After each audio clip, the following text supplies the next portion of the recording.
हमारा देश धीरे धीरे एक डिक्टेटरशिप की तरफ जा रहा है। सब मुझे पूछते हैं जब भी मिलते हैं तो कि आपको लगता है कि आपको गुजरात में न्याय मिल जाएगा? एक संजीव भट्ट को अरेस्ट करोगे तो 1 लाख संजीव भट्ट खड़े हो जाएंगे।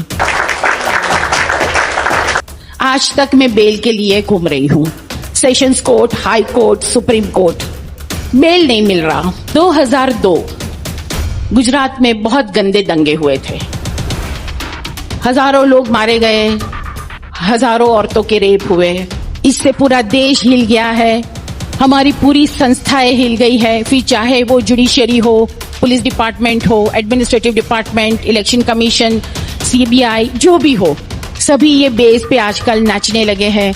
मेरा आधा घर तोड़ दिया गया जिसमें मैं 23 साल से जी रही हूँ, कहते हुए कि ये इलीगल है। अगर मेरे हस्बैंड ने उस वक्त कह दिया होता कि मैं भूल गया, याद नहीं क्या हुआ 2002 में, तो हम शायद आज वेनिस में वैकेशन करते होंगे। ये लोग जो हैं एक ऑर्गेनाइज्ड मिस इन्फॉर्मेशन फैलाते हैं। आप सबको लगेगा तो हम करें क्या? चलो बताओ, हमें भी कुछ करना है मगर करें क्या? तो ये बात है कि ये जो एक ऑर्गेनाइज्ड मिस इन्फॉर्मेशन वाली बात है, कोई भी चीज को गलत तरीके से बताना, बताते ही रहना लगातार जब तक कि वो सच ना हो जाए। संजीव भट्ट सबकी आवाज थे, बड़ी बुलंद आवाज है आज भी। वो बेखौफ लिखते हैं, बेखौफ बोलते थे।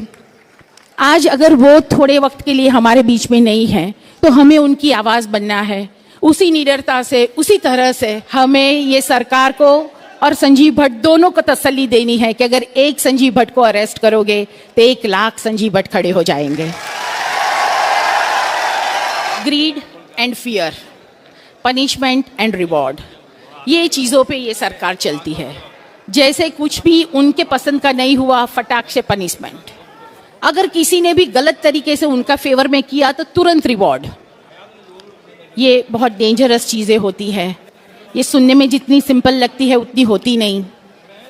इससे पूरा देश हिल गया है, हमारी पूरी संस्थाएं हिल गई है, फिर चाहे वो जुडिशरी हो, पुलिस डिपार्टमेंट हो, administrative department, election commission, CBI, जो भी हो, सभी ये बेस पे आजकल नाचने लगे हैं, which is very dangerous. We have to stop it.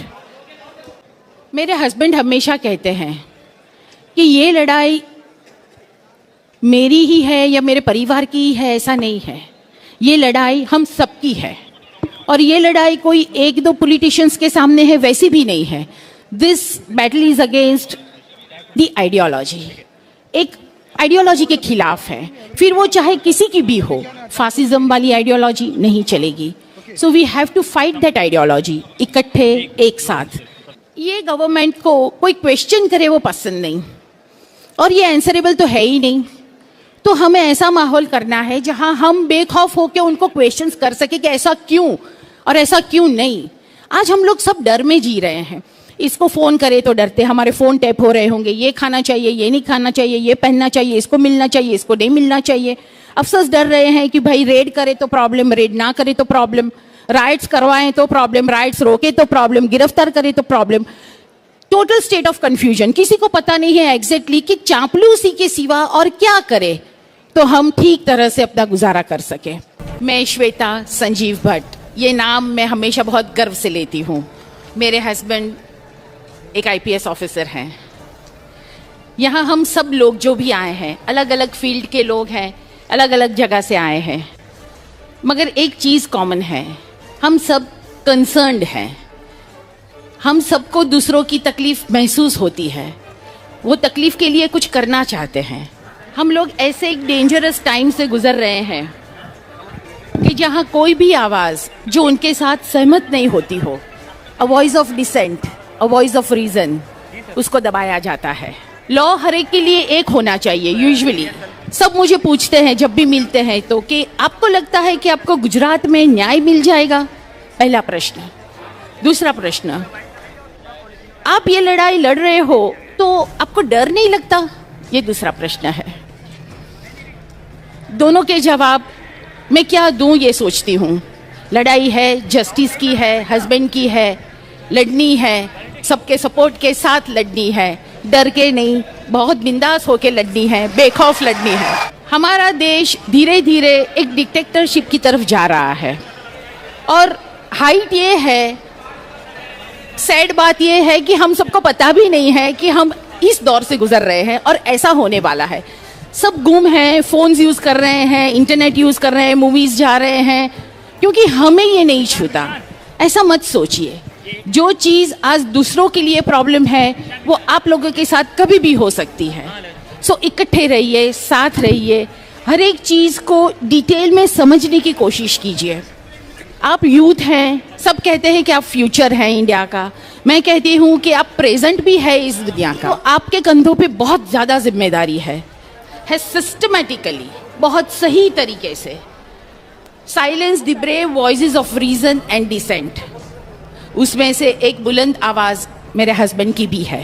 5 सितंबर को उनको अरेस्ट करके ले गए, कोई रीज़न नहीं, कोई नहीं, क्वेश्चनिंग के लिए। किस चीज़ के लिए? एक 30 साल पुराने केस के लिए।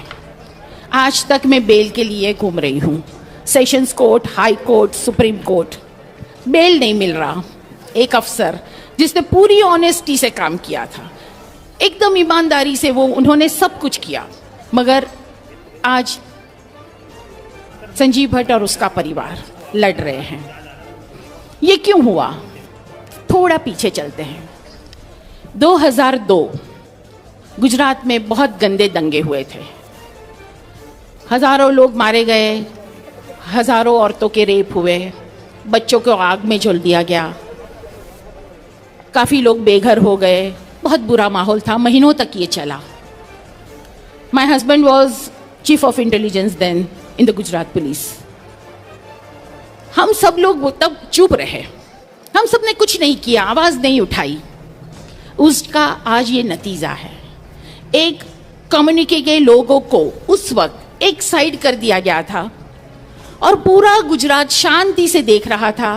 उनको कोई असर नहीं हुआ, वो लोगों की तकलीफ का असर नहीं हुआ। एक स्टेट पूरा एक साइड कर दिया गया है। उनकी हिम्मत बढ़ गई, पहले एक कम्युनिटी, अब एक पूरा स्टेट, और हम आज भी चुप हैं। वो लोग बहादुर होते जा रहे हैं, पावरफुल होते जा रहे हैं, नीडर होते जा रहे हैं, और हम खुद से प्रश्न कीजिएगा, जवाब अच्छा नहीं आएगा, और अगर अच्छा ना आए तो प्लीज़ कुछ कीजिएगा। 2011 में SIT कॉन्स्टिट्यूट की गई, नानावती मेहता कमीशन फॉर्म किया गया। मेरे हस्बैंड उस वक्त इंटेलिजेंस ऑफिसर के बेस पे डिपोज करने गए उधर, और 2002 में जो हुआ, जैसा हुआ, वो सच कहा। उन्होंने ये भी कहा कि नरेंद्र मोदी जी की सरकार इसमें किस तरह से, आइदर बाय डिजाइन और बाय फेलियर और व्हाटएवर, मगर किस तरह ये पूरा माहौल बना, किस तरह ये दंगे हुए, किस तरह इसको कंट्रोल नहीं कर पाए, किस तरह इतने बेगुनाह लोगों की हत्याएं हुई, जान गई। सुबह 11 बजे उन्होंने डिपोज किया, शाम के 5 बजे से उनके सभी केसेस खोल दिए गए। अब एक पुलिस ऑफिसर होता है, वो रेड्स भी करते हैं, गिरफ्तार भी करते हैं, राइट्स भी कंट्रोल करते हैं, काफ़ी कुछ चीज़ें, वो तो उनका काम है।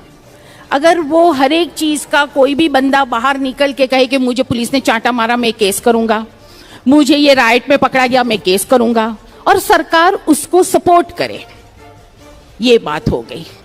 आज हम वो 30 साल पुराने केसेस से डील कर रहे हैं। ये एक ऐसा केस है जिसमें कोई प्रूफ नहीं।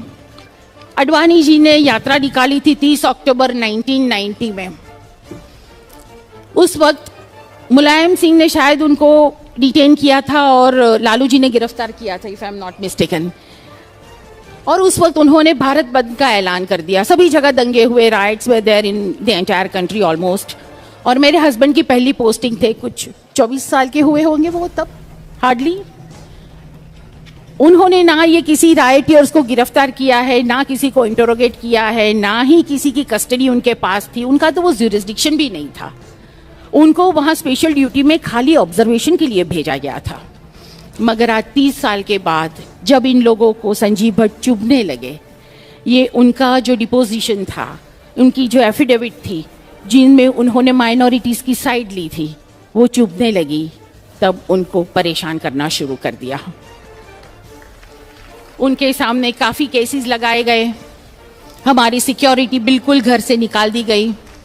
मेरा आधा घर तोड़ दिया गया, जिसमें मैं 23 साल से जी रही हूँ, कहते हुए कि ये इल्लीगल है, पुरखों का घर है, मगर फिर भी इल्लीगल है, तोड़ दिया गया। संजीव भट्ट को अरेस्ट कर दिया गया, उनको डिसमिस कर दिया गया, मुझे एक्सीडेंट करवाया। ये उनकी एक टिपिकल मॉडस ऑपरेंडी है। If you are with us then it's good, if you are not with us you are against us, that's it. ये वही केसेस हैं जिसमें सीआईडी क्राइम ने पूरा क्लीन चिट दे दिया था। ये वही केसेस हैं जो सुप्रीम कोर्ट ने स्टे कर दिए थे, जिसमें कुछ भी नहीं था, मगर आज स्टे किया हुआ केस फिर से रीओपन कर रहे हैं और परेशान कर रहे हैं। मैं हर जगह जाती हूँ, लोगों से सपोर्ट की उम्मीद करती हूँ। आज भी यहाँ आई हूँ, मुझे पता है आप सब हमारे साथ हैं, आप सब संजीव भट्ट के साथ हैं, मगर सिर्फ साथ होने से या वी सपोर्ट संजीव भट्ट कहने से कुछ नहीं होने वाला। जैसे कन्नन साहब ने कहा कि खुद के लिए, अपने फंडामेंटल राइट्स के लिए, सिविल लिबर्टीज के लिए, खुद की प्राइड के लिए, खुद की सेफ्टी के लिए, खुद की राइट ऑफ प्राइवेसी के लिए अगर हम कुछ भी करते हैं तो वो जायज़ है। पुलिस ऑफिसर ड्यूटी करता है और देखता है कि कोई लड़की का रेप हो रहा है, तो वो उस वक्त उसको पूछता नहीं है कि तू कौन सी ज्ञाति से है, अगर तू फलां ज्ञाति से है तो रेप होने देते हैं, अगर नहीं है तो छोड़ देते हैं। ये काम नहीं है उनका। उन्होंने इसी तरह ऑनेस्टली और डिलीजेंटली काम किया। मगर पहले जो चीज़ें कि ऑनेस्टी, इंटीग्रिटी, ड्यूटी, चापलूसी नहीं करना, ये सब क्वालिफिकेशंस गिने जाते थे to be a good officer. आजकल शायद ऐसा नहीं है। अगर मेरे हस्बैंड ने उस वक्त कह दिया होता कि मैं भूल गया, याद नहीं क्या हुआ 2002 में, तो हम शायद आज वेनिस में वैकेशन करते होंगे। पुलिस ऑफिसर, मेरे हस्बैंड कहते हैं कि is the first line of defence. कभी भी कोई भी जगह तकलीफ होती है तो पहले टच में ऑफिसर आते हैं, पुलिस वाले आते हैं। अगर वो अपनी ड्यूटी सही तरीके से नहीं करेंगे तो ये देश कैसे चलेगा? हर एक society they make their officers. आप सबका दोष है इसमें, हम सबका दोष है इसमें। हम सब चुप बैठते हैं। जब एक ऑफिसर के साथ कुछ होता है हम कुछ करते नहीं हैं, तो दूसरे अफसर भी यही देखते हैं कि हाँ चलो देखो, कुछ बोलना नहीं है, चुपचाप रहना है, चापलूसी करनी है, वरना हमें प्रॉब्लम हो जाएगी। तो एग्जैक्टली दूसरे ऑफिसर्स ऐसे बन जाते हैं, सोसाइटी बनाती है उनको ऐसे। अगर एक अफसर खड़ा रहता है, बहादुरी से कुछ डिसीजन लेता है और कुछ काम करने की ठानता है और पूरी सोसाइटी साथ हो जाती है, तो वो ऐसा एग्जाम्पल होता है कि नहीं, हम कुछ करेंगे तो हमारे साथ भी ये लोग खड़े रहेंगे। तो हमें ऐसा बनना है, तो हम शायद अच्छे अफसर्स बना पाए।